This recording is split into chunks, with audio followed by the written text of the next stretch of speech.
Matty Healy. Hello. Hello. Hello. I'm really buzzing to meet you. Oh, that's really kind. Thank you. I normally start off with a big intro. I've done quite a few of these album specials. Right. But I don't have an intro this time. I wanted to just, by way of an intro, just lay my cards on the table and be really open and honest with you. And I want to tell you two things, or confess two things. And I think the second thing will make the first thing mean more. The first thing is that with my hand on my heart, I think that your album is the album of the year for me. Oh, thank you so much. I'm absolutely, I'm feeling, I'm almost in tears. That's so kind of you. I think that it's colourful. I think that it's beautiful.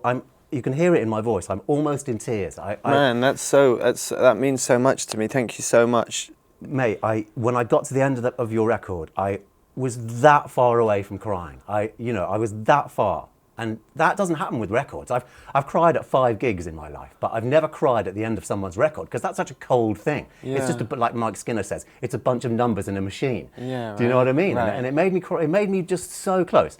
And the second thing that I wanted to confess to you is that I'm saying this not as a 1975 fan, because I wasn't a fan.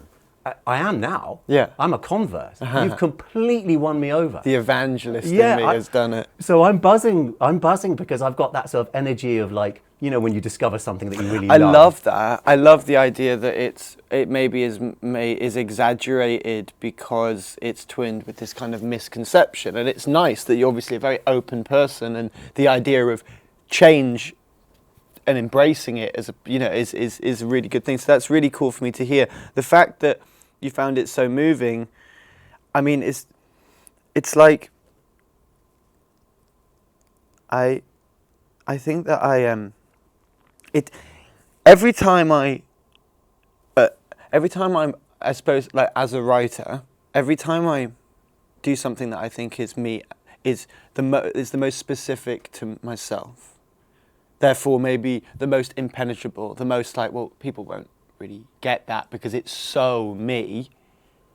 That's so my problem. That's so that my cross to bear, etc. Turns out those are all the things that people thus far. And it's just that idea of, we're all the same. Of course we are, but it's really interesting when things are so specific, but they still resonate in the same way. Do you know what I mean? And my gosh, it resonated. Thank you. A brief inquiry into online relationships seems, as for a songwriter, that's a really rich seam of inspiration. And that's sort of borne out by the fact that this is a really generous record. This is 15 songs. So, did you feel very inspired? Was this, in terms of your muse, was this an easy record to make because you had so much inspiration there? It wasn't necessarily the inspiration for the narrative. So we're living in a dystopia, the whole, the things that have been covered before, your OK computers, the things that we know we're talking about. It was more that partially I'd gone from having kind of a year and a half of almost pretending to myself that I was going to end the band. I was being a drama queen, really. I think every writer wants a good ending. So I was loving the idea of maybe the 1975 ending at the kind of the end of the decade and it spanning this decade, and then I kind of thought, but that's why I get up in the morning. So I don't, and then I've never been embarrassed really to change my mind in public. So I was just actually, all of that, aren't we going to break up? We're not. And I'm a bit buzzed at the moment, so I'm going to do 2 records. And then that's why it came into such a thing. But I think to speak of, if we're speaking generally about the title, I think that the thing that I realized is the unprofound and uninteresting idea in 2018 of how all communication outside of this is kind of done on the internet. A FaceTime to figure out where I'm going, to this building, or the Uber that. Do you know what I mean? Yeah. Just to acknowledge that all of our interaction outside of face-to-face is on the internet isn't really even an interesting thing. But 10 years ago, if we said, by the way, the internet is going to be so total on human experience that all communication outside of face-to-face will be done through it, it would be a slightly jarring idea. And I think that I realized that I'm making a record about like life or my life or whatever it is, and my relationships and how they're mediated. Therefore, I was kind of inherently making a record about the internet. I think because I'm quite specific as well, like quite conversational, maybe if we get into the way that I actually write, because it's so conversational and because I'm just like everyone else who's on their phone all the time, and you know, and an online relationship isn't just like what we always talk, you know, your Match.coms and your Tinders. It's a lot of people's main relationship with their friends is like the group chat that they're in, and the bigger audience, the bigger friendship group is stayed in contact through the Instagram story. You know, those are online relationships. All of our relationships are. So I think it just, when I realized that, it opened it up, and I didn't have to, because I think that those kind of records that are a bit like dun dun dun 1984 dun, dun, dun, yeah. It can get a bit like, you know, and they're very judgmental, and I don't really even express many opinions in this record. Like I just ask like I ask like loads of questions. I just ask loads of questions, even in like Love It If You Made It, which I'm sure we'll talk about. Yeah. Not really giving any opinions. Yeah. So it just became this inquiry. Like it's just about like just, you know. Yeah, you're asking questions, which is so healthy. Yeah. So my entry point was give yourself a try. That made me prick up my ears and think, hang on a second, there's something really special going on here. And then the next two singles were my records of the week, and so I found myself championing you. And one of the things that I really loved about those records were, I get the sense that, like my desert island band, Steely Dan, and take this as a compliment. Oh man. I get the sense that it's like a wolf in sheep's clothing.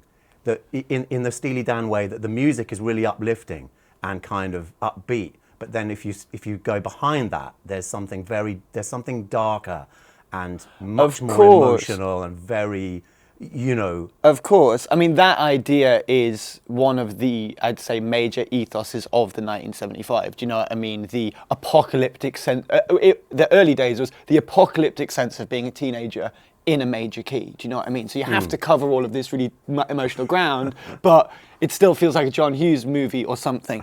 I think that with me, because I love like all of the post-punk bands that went pop, you know, Psychedelic Furs, those kind of things. Like I love, let's be honest, major chord stuff from the really alternative perspective. Yeah.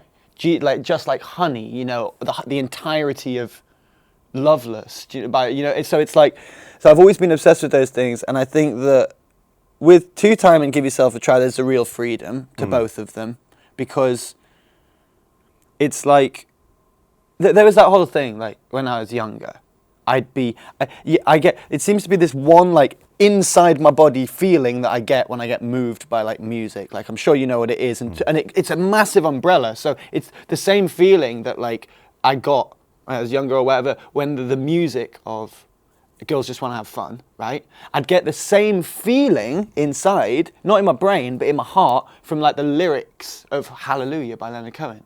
I was like, so why can't I just do loads of songs that are like, I don't know, you know? Yeah. That that idea of, because it's not, there's a lot of that, it's like, it's not living, a record and stuff like that.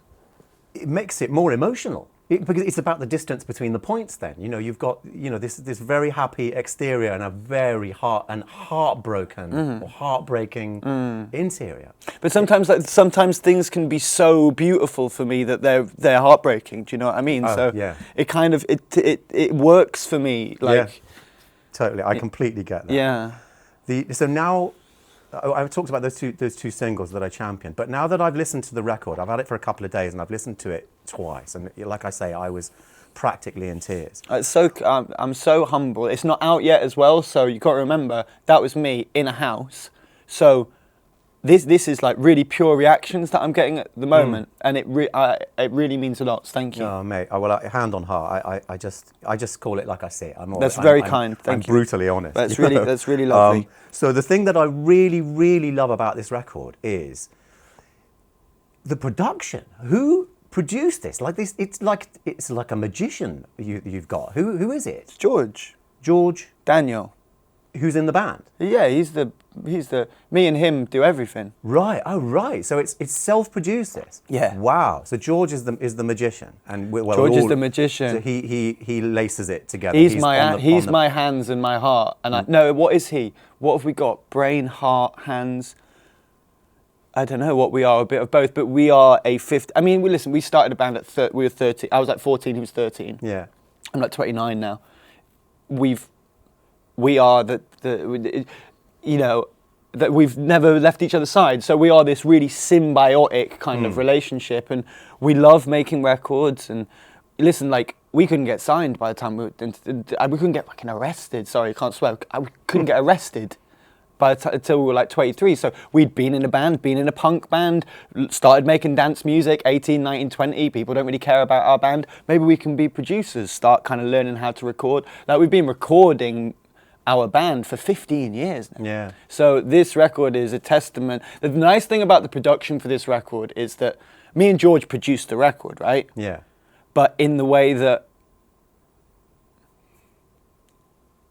there's parts of that record, like How to Draw, stuff like that, where I'm like completely hands off, and I can enjoy it so objectively because like George is a genius.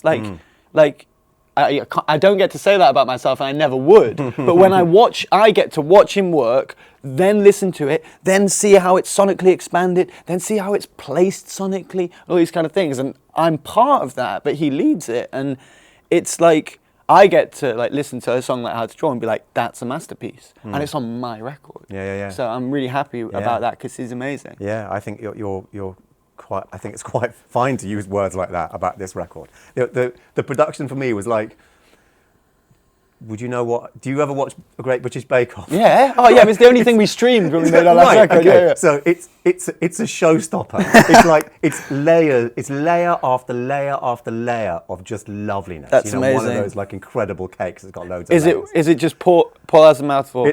And then just goes for the handshake. No, it's a handshake. It's a handshake. It's a total Hollywood handshake, this record. Thank you so much. That means a lot.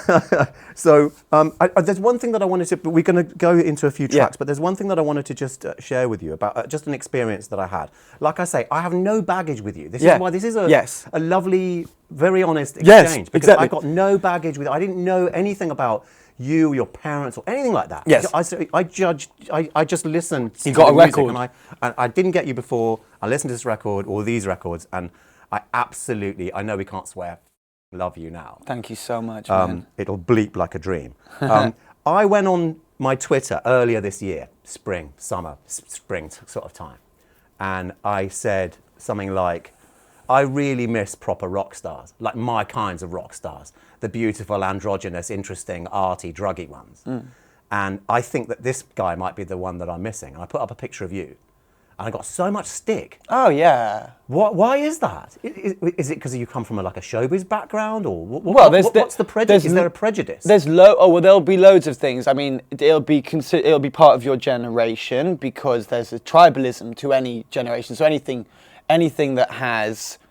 I think that there's a misinterpretation with me is because anybody who's inside a big 1975 fan knows my whole I'm a rock star is twinned with does he know that I know that he thinks he's a rock star? There's so many meta layers of that. Yeah. And I'm constantly cutting people off at the pass, like criticizing myself before you get the chance to do it. Yeah. It's there's a very postmodern element to everything. And I think because I come out and then I am camp and I am really cocky, but then I'm actually really fragile, and then I put makeup on and then I'm mincing about, and then people are all think that it's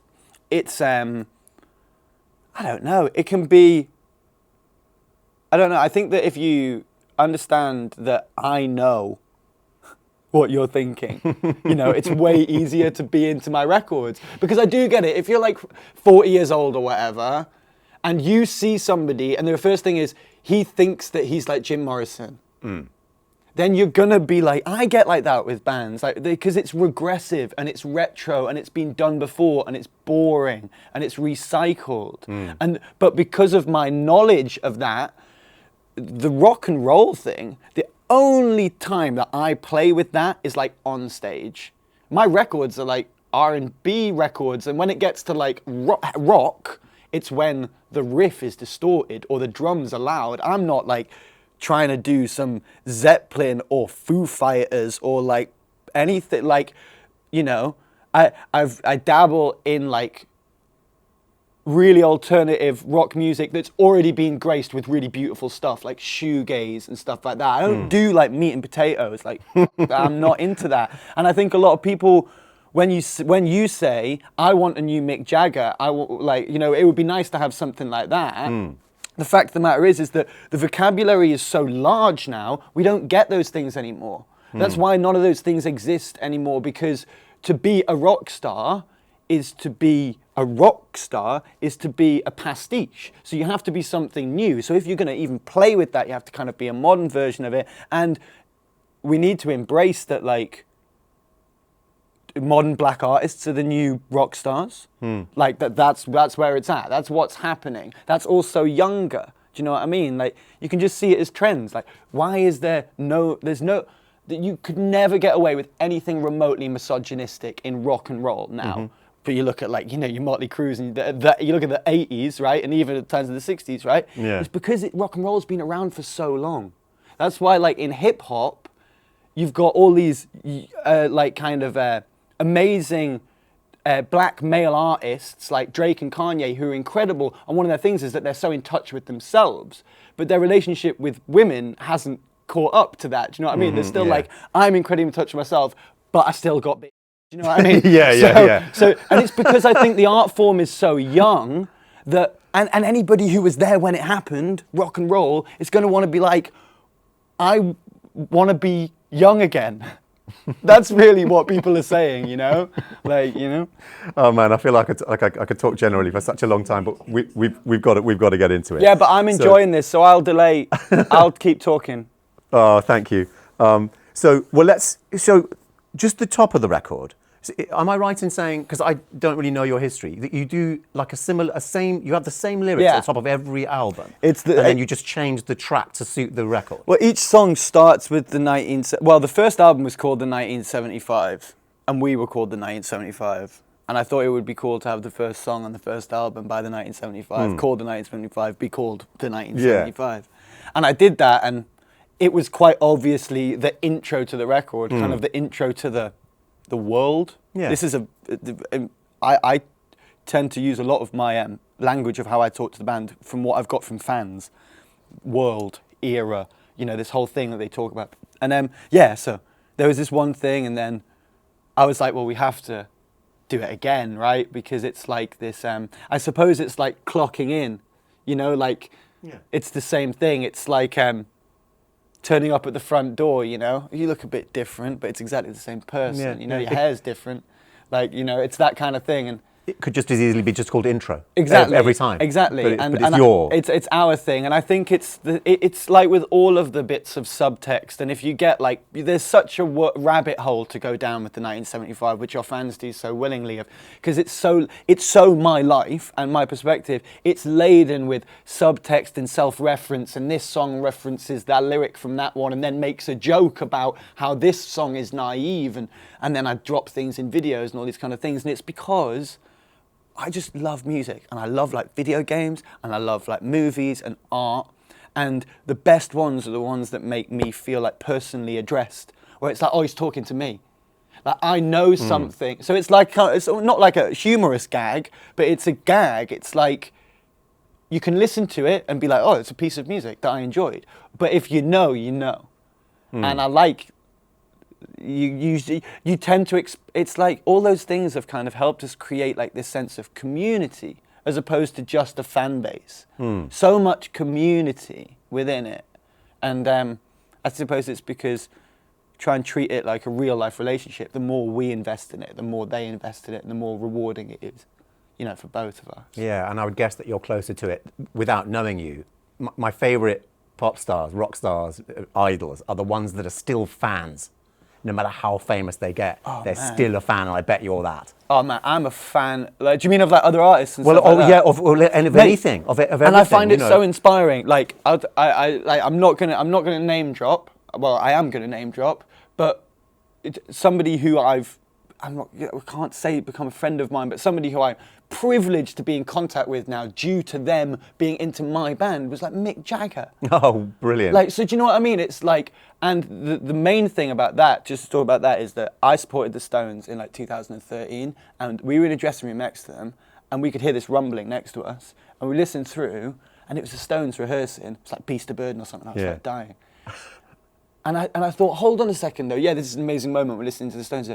They've been a band for 50 years, and they still rehearse because they care so much. Like, if we care that much at that age, that's something to aspire to. And then you meet him, and he wants to talk about records that you're like talking about your mates with at this time. It's like, if you're a fan from you, it's like, I'll always be that kid.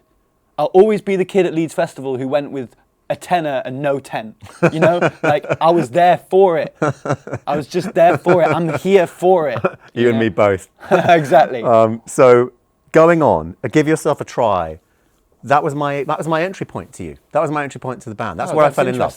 That's where I fell in love. So I genuinely want to find out more. Like that's what pricked me up, and then I got into the next two, but I don't really know about this first one. So tell me more about my entry point. I want to know more about that song. Give yourself a try. Yeah, from your perspective. I think that there was, the original intro to the record was different, and it was based on this kind of Steve Reich thing. And I think that the obvious way of coming into a record is kind of like, what's going to happen? What's going to happen? Ooh, is it kind of slow, moody, and then kind of build? I feel that a lot with, like, I wanted it to be like, oh God, you know, like really anxious. So we wrote this. Give Yourself a Try was definitely going second after this other piece of music. I just wanted Give Yourself a Try to be as kind of, I wanted it to be beautiful, because it has to be, but I wanted it to be intense and relentless and really anxious and really uptight.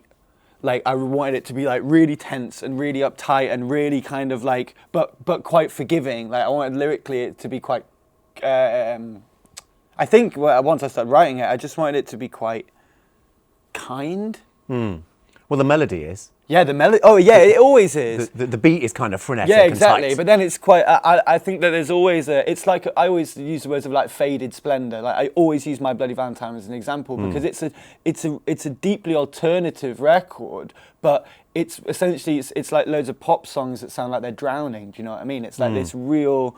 They're like pops. It's like major key pop, but there's so much. Like not distortion, like guitar distortion, like distortion, like everything's a bit wrong. The crash cymbal, it should not be edited like that, and it shouldn't be that loud, and the guitars shouldn't be that loud, like for the whole time, and it's because there's like, there felt like the whole record at times felt like there was like a combination of like desperation and hope to it. Do you know what I mean? Like, and it was like we were desperate to. Because we decided we were going to do this and we were going to be our best selves, there was like such an urgency to do it that I think it was like, you know, we weren't going to write a rhythm like that at the beginning of the record. It was going to be a rhythm like that. Do you know what I mean? Like, it just felt like that. So. Well, so then we get to Two Time. Yeah. Divisive record. I have, you know, friends who just didn't get that. Oh, I straight away, I just felt like I got it. Like, I felt like it was. You know, like I normally would hear a pop record that's severely auto-tuned. You know, the way as soon as trap came in and everybody discovered the auto-tune, and it just became this kind of almost like a meme. Yeah.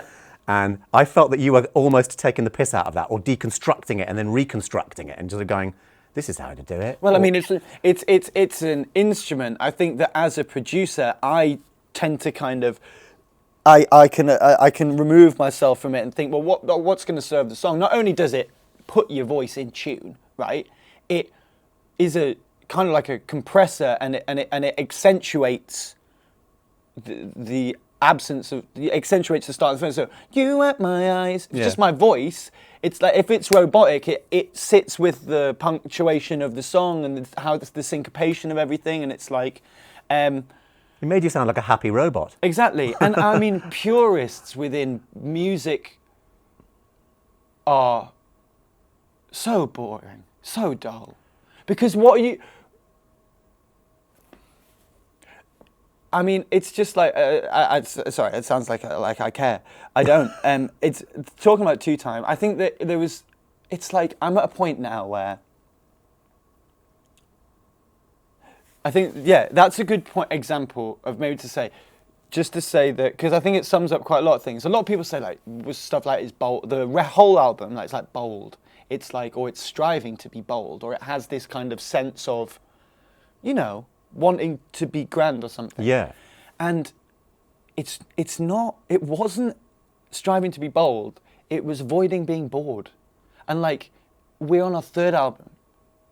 We're closer than we've ever been. Like, well, no, it's not true. We've always been incredibly close. It's exactly the same. We've been doing this for 6 years. We're still just fucking around and making records. Like, that's what we love doing. We moved into a house for a year, right? Just the four of us and some dogs. And we lived it. Now, think about that. That's day to day. That's breakfast, lunch, dinner, evenings, watching telly. Like, you know what I mean? And we just love making music. And the one thing we didn't want to do is be bored. Making one type of music is boring. Not being like, oh, this is awesome. So there's a purity to some stuff because I wanted to make a record about life. Do you know what I mean? Because those are my favorite records that are about life. And like, you can't leave out the dancing. Like, and sometimes, sometimes it's just about the dancing. And then sometimes you get like, it's not living, where it's about, let's dance and think. But sometimes let's just dance. Do you know what I mean? Yeah, like, absolutely. So we come to How to Draw Petrichor. Am I pronouncing that right? Yeah. I had to look that up. Oh yeah, I knew that was going to be a thing. So, and what a lovely thing, because I know exactly, this is the rain that comes after a long period of heat. I call it holiday rain. When you're on holiday. Rain. And it rains. Yeah, like when I was in Thailand for the first time, and I went at a time of year that it was, like Harani season, and it would be really, really hot. And then suddenly at 4 o'clock, it would just dump down. Yeah, exactly. And then my favourite part of the day was just when it finished dumping, and then all the trees are chucking oxygen out, and everything. The petrichor. You get this beautiful feeling that comes from this. It's such a shared human experience, and it has this feeling of like, it's like a really cleansed feeling, and like emotionally is really evocative.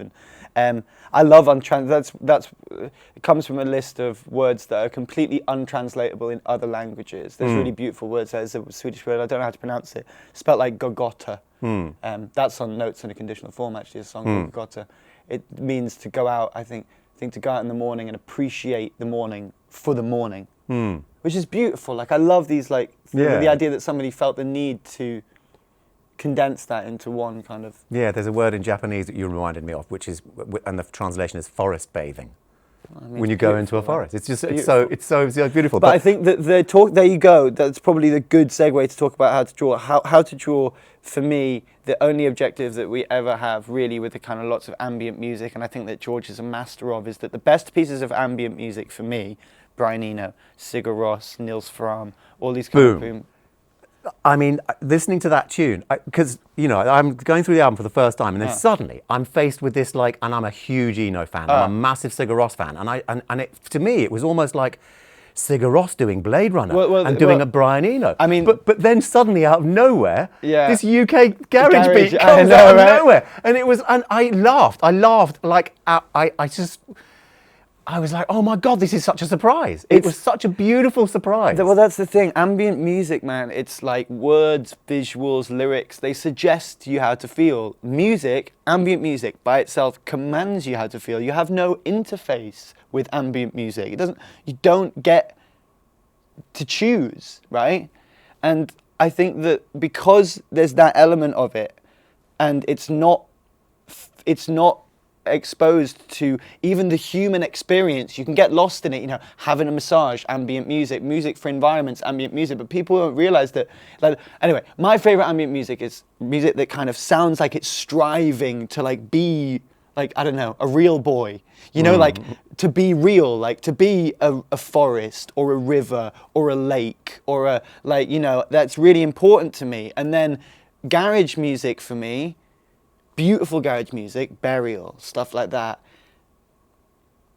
is the M25 with the lights at night, and there's a beauty to that, and there's a graphic beauty to it, and it was kind of my day and night in the UK, because I grew up in Cheshire, so it was kind of like dewy fields kind of thing, and then trip to Manchester in the evening. So that was a dedication to that. Yeah, but what a surprise. That was the last place I thought I would hear an MJ Cole beat And coming. MJ Cole coming straight through, yeah, I know, It was right? and it was so restrained as well. It was like, Yeah, it was back. It's on the back as well. It's not trying to show off. It's like, oh yeah, mate, exactly. like, at that point I was like, oh my god, I'm in love with this record I now. love that so because it was much. such a surprise. Yeah. I know I was just having so many emotions, even at that point, and we haven't even got to the really emotional bits. Yeah. And because you put, this album put me through the ringer emotionally. Yeah. But I'm kind of a person that love enjoys it. that. You love it. I really love it. So, Love It If We Made It, before we get to the emotional bits. Now, I've just put a note here, which is inverse melody. Now, the things what I like about your songwriting is that you normally have a track, just maintain, and then you melodically twist and turn over the top of the track. Well observed. But with this one, you have gone, you've inverted that. Yeah. And you're maintaining and the track is twisting under you. But it gave me a sense of like insistence, of like real conviction. Urgency, yeah. Yeah, I'm not suggesting in any way that you don't have conviction when you're melodic. No. There was just a real sense of like, God, he means this. Well, what was it like? It was like, I knew that it had, when George made that, it had such momentum musically, and Yeah. it was already breathing, like, and it was already a bit exhausted, and it was like, it has this kind of movement, and I was thinking, well, I'm not going to come over and start like singing over that. It needs to be like, it just was, it was just there, that fucking, because I was thinking like, fucking get in. So the first line being that kind of made like sense, do you know what I mean? Yeah. I apologise for it immediately by saying controversial things. I do a bit of songwriting, but the first bit was me, literally, the first line might as well have just been me screaming the F word, and with also the relief that I was like, right, okay, I've got this vessel. There's so much that I know that I want to talk about, but I feel like if I'm going to be the artist, that, especially when I did the Brits last year, and I get up half cut and say, don't stay in your lane. If the Daily Mail slags you off for being a pop star, I didn't say that. I basically said, people say, don't, stay in your lane. If you're a pop star, don't, please. Yeah. I said that, do you know what I mean? Yeah, good. So I wasn't thinking, I need to prove myself, but I was thinking, there's loads of things that I want to talk about, but there's things that I need to talk about. And when I had the music of Love It If We Made It, I was like, right, I can do it. I can just shout it, So, on to Be My Mistake. Yeah. That just the title spoke to me. I'm the kind of person that learns much better from mistakes through my life. Exactly. I've made some whoppers. Of course. And I profoundly learn better from fucking stuff up. I think that the things that I've learned are, people don't change until it's too hard not to, That's one thing that I've really realised. I think that the negotiation is difficult, isn't it? Of young to not so young, or especially when, I think that song is about kind of like loneliness and guilt, and having to make some kind of mistake. It's just, I think everybody has that feeling, right? Do you know what I mean? Of, having to learn from your mistakes and having to learn that, the things that you really want, you're going to find in the places that you least want to look. Do you know what I mean? Mm-hmm. And I think that I tend to write a lot about guilt and a lot about the things that I've done wrong, not because I've done so many, but because I think, like a lot of people, I dwell on those things, as a person, and unfortunately we let those things kind of define us, don't we? We're a very anxious bunch. Well, some more than others. Some more than others, yeah. But yeah, you're a thinker. Yeah. But that's often the way with artists and songwriters, but by definition, We have so much time. Yeah, exactly. Time to reflect. Especially if you get popular as well. I'm doing a lot at the moment. The album's out. If I get up in the morning, if I don't want to do anything, I don't actually have to. Like, that's not how it's supposed to be. And just get loads of time. So that's why I'm so, like, you know, look, I'm ticking as I'm talking about. Yeah, I do that all the time. But I mean, like, that's why I'm just always on to the next thing. You know, I need that stimulation. That momentum, and that stimulation. Well, let's get on to Sincerity is Scary. Yeah. I was actually struck by the sincerity of this song. Yeah. It sounds obvious, but straight away it just seemed incredibly sincere and so human. You made the drum machine almost feel like it was being played, like it was tired or stoned or it's slightly like wrong. I mean, yeah, it's slightly a reference to that kind of was it an MPC that Jay Dilla used to use, where he didn't really know how to use it, so he wouldn't put it on the grid. It would just be. Yeah. But I love that. Instead of a beat that's like that, I'd rather it. Yeah. It's kind of like taking it to church a little bit. And it's interesting. And I think that there was it's partially our love of like of kind of like American black music and kind of 90s hip hop and jazz and soul, and that song was just, I like it when I find a song where my cadence is quite quick, because I can get in, I can start chatting, do you know what I mean? And the thing is about music, sometimes it's a bit like stand-up comedy. You know, I love it if we made it like stand-up comedy. Stand-up comedy, to be really funny, you've got to convey a complex idea in as few words as possible. That's how you do it. Same with like something like Love It If We Made It. That's what I've got to do. I've got to convey these huge ideas in as few words as possible. I don't have to do that in Sincerity is Scary. I don't have to do that in Give Yourself a Try. So I can go, you know, you make a lot of money and it's funny because you move somewhere sunny and get addicted to drugs. I can't do that in Love It If We Made It. But Sincerity is Scary and stuff like that, I can. So I always enjoy the writing process of those songs, because I can really get into a subject. And it's about me saying, you know what's really hard? Looking like a bit of a idiot in front of your mates.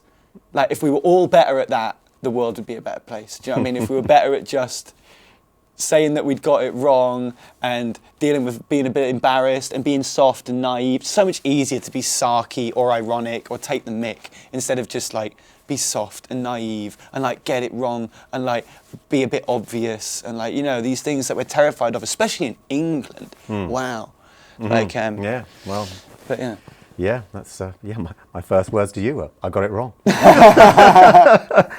So then we get to a section of the record which is so atmospheric, and you know, you've got I Like America and America Likes Me, The Man Who Married a Robot, Love Theme, which is almost your kind of your OK Computer moment, wasn't it? Yeah, exactly. Yeah, I think so. And Inside Your Mind. Oh gosh, it's all I like being hit by a sucker punch by this stage of the record for me. I was thinking, wow, this is so moving. I love that, because that's where I suppose I'd done it, but I did it, and I'm thinking, I'm making a record, so this is where it's going. And then afterwards, I suppose I sit there and think, and then the masters come through, and then I see it written like this, and I go, okay, so that really is the track list. This is really happening. And I was thinking, okay, this is probably the part of the record that's going to make or break whether people are into it, because it's if culture is going, here's your pop record for just before Christmas. That's a lot to take in the middle. Yeah. And not saying that I have gravitas as a writer. I'm just saying, like, it goes in a lot of places, and it's quite dope. One of it's about smashing your bird's head open so you can see what she's talking about. So there's a lot going on. Yeah. Inside Your Mind. Yeah. Well, gosh. Yeah. Yeah, absolutely. and I think that but this is the thing. Like, if I want to make a record, and I don't want to make a record about life, but if I'm making music, I'm not messing about. Do you know what I mean? I'll mess about with you, and I'll mess about in my life, but if I'm making music, I'm not messing about. So I will make a record about life, and I'm gonna keep the sinister bits in it, because otherwise I'm a liar, and I'm gonna keep all the fun bits in it and all the confusion in it. Otherwise, what's the point? Yeah, there is such a balance to it.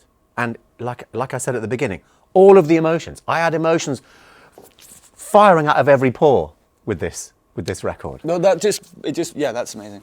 So then we get to we get into this very serious, like very moving part of the record, and then it's like, okay, here's your bit of payoff now to just like, and then we get to It's Not Living, It's Not With You. But then I say that, but then you've got the classic Wolf in Sheep's Clothing record right there, because it's incredibly, you've got this lovely uplifting guitar riff, and then lyrics which seem to deal with heartbreak and addiction, or addiction to drugs, or addiction to a person. I'm not sure, but there's an addiction theme and a heartbreak that's within that sugary exterior. It's like we said before. I don't know who the example is. Is it like Whitney Houston doing Leonard Cohen, or like the other way around, or like I'm not as technically good as either of those people, but I'm just saying that.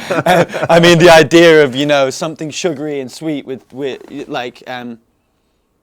But that's the thing, like that kind of music can make me go, like, do you know what I mean? Yeah, like, So being beautiful. a teenager, being, like just nostalgia, that can make me feel. So if you make, it's like that stuff tugs on my heartstrings just as much as, something overtly, like Sound of Silence or something like that. Do you know what I mean? Like, night swimming, that's beautiful, and R.E.M. Night Swimming, that's like really incredible. pretty, but that's like, so. Yeah, gorgeous. Yeah, really good reference point.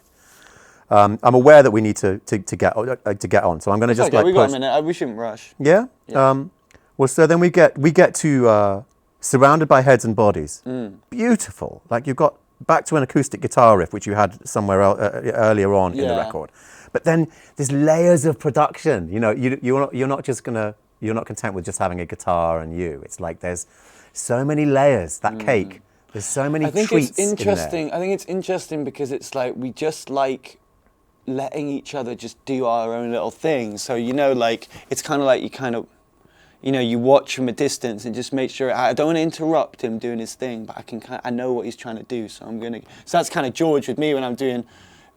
Surrounded by Heads and Bodies. I kind of wrote the guitar thing, and I was like, George's incredibly busy working, like probably trying to like get the single master sorted, like Give Yourself a Try. So I'm working with Adam, saying record this thing for me, like, and then so I play the drums on it and stuff like that, and then George was like, no, it's not, don't re-record the drums, like you play drums on it, you play it all, and then give it to me.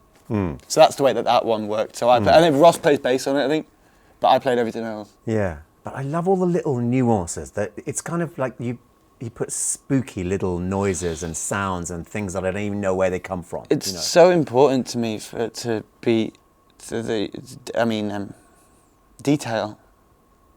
It is dense, isn't it? It's rich. Oh yeah, yeah, it really is. But it's also quite deconstructed. Like I just love texture. I love the right amount of texture. I love, like, in real life as well, I'm obsessed with like fabrics and materials and stuff. I've been rubbing this loads. And it's like really textural, so it has to be kind of right. Yeah. Yeah. So we get to Mine. The rawness of the piano at the beginning, and it's not, and it didn't come across like a Steinway in a big house, like a Beckstein. It came across like your grandmother's upright Joanna. Exactly. Well, that was completely the and which took me right back to my grandparents. It just transported me straight back to just being bored shitless in a summer holiday, just at my grandparents, just spending all day just playing on this piano. Exactly. And just working out the things that I love and working out where the notes are and then playing without ever having had a lesson. It transported me right back there. It was just really, it was really emotional. And what else did I think? And then it goes into this, like, I was just thinking about my grandparents, and then suddenly it goes all old school. Yeah. As if it's like sort of grandparental music. Yeah, I mean, it goes into like the tempo of like maybe like Oscar Peterson or like John Coltrane or something like that. It's like Blue Train, Coltrane, like that kind of like moody thing. I mean, the thing is, man, it's like I suppose then the question is like, why or whatever, but it's like, it's the boredom thing, you don't want to be bored. And also it's like, it just has to be beautiful. Okay, that's too big of a word. Pretty. Let's say pretty. It has to be pretty for me. And my magpie analogy is the thing I always see in the press. I always say, like a magpie will collect a diamond, a piece of foil, a piece of glass. It doesn't matter to the magpie as long as it's shiny. So my shiny can be in the right hand of a Coltrane piano part, or it can be this song by Ride, or it can be, you know, whatever it may be. Doesn't matter. I don't care. So mine was really exciting because I went over to George's flat and I was like, oh, I've got this thing to show you. And he was like, yeah, first, before I show you, let me just show you this. And he showed me the intro, do-do-do-do-do-do. And I said, well, I've got to show you this.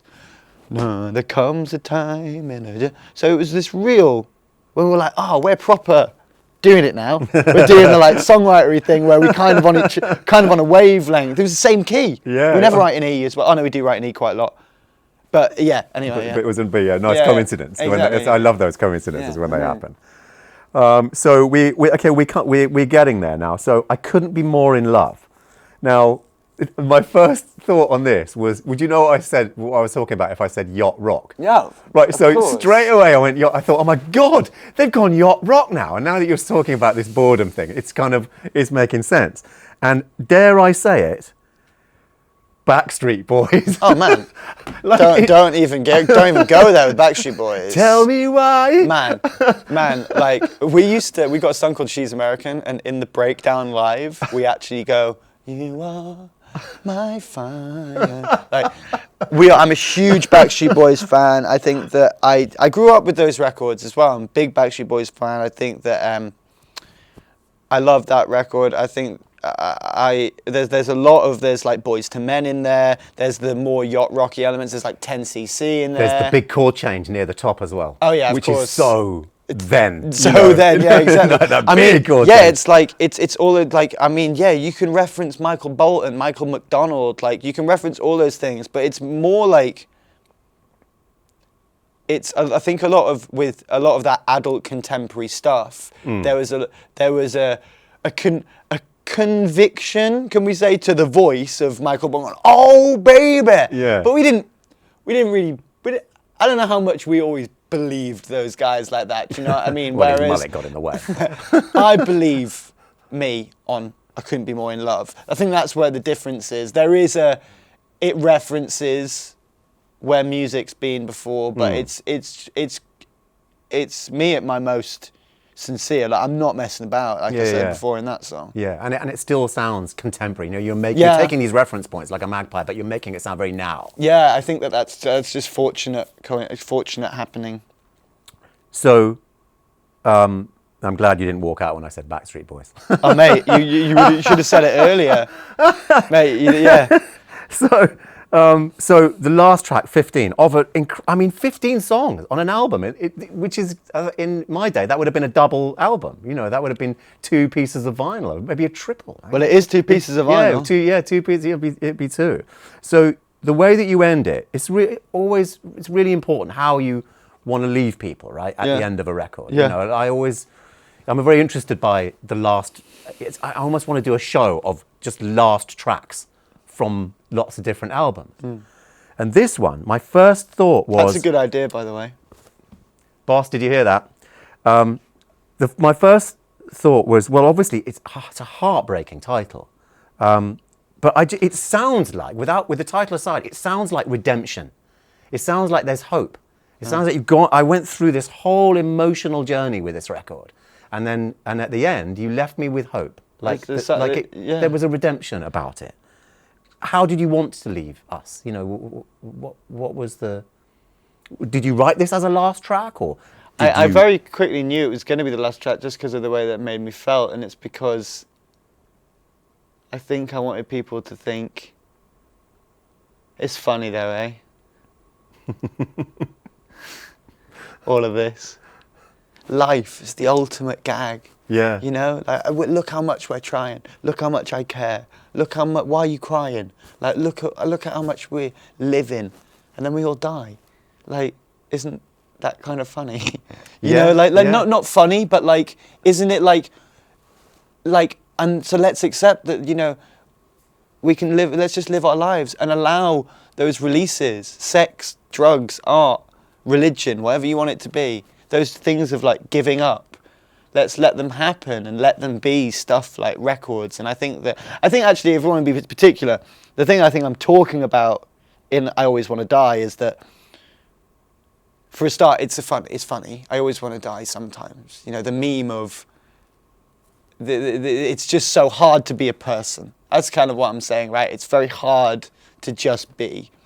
And I think I'm also talking about how we're presented with these ideas of destinations in pop culture, like happiness is somewhere that you get to, like happiness, being a grown-up, like, you know, these kind of things. You know, I bet you thought your life would change, but you're sat on a train again. Do you know what I mean? It's like the promises that we don't make to ourselves, the world makes to us, and the inevitable reality, which is always just reality. And did you nearly die? I mean, did you nearly join the 27 Club? No. I was never. It's getting at the moment as well. The whole me rehab, my drug thing is there's 10% being added onto it at the moment. Yeah. Like I was all right. It's on and off. It affected my life deeply. It was like an on and off thing for about 4 years. Yeah, I wasn't necessarily talking about an overdose there. It's more like... Oh, okay, right, like we can say... You know, being, you know, so... No, I think in a bad place that you I think it's difficult. I think I've tried to talk, like, earnestly about it. Like, I think that people get really scared when you talk about things like suicide, because it's really, really difficult subject to negotiate, because... You say to somebody, have you ever thought of killing yourself? They go, no, you know, whoa, right? But if you say, has there ever been a point in your life where it's so on you, the mass of existence and every existential crisis and your problems and the weight of life, when it's so on you, if you thought, oh, if I could just flick a switch, you know?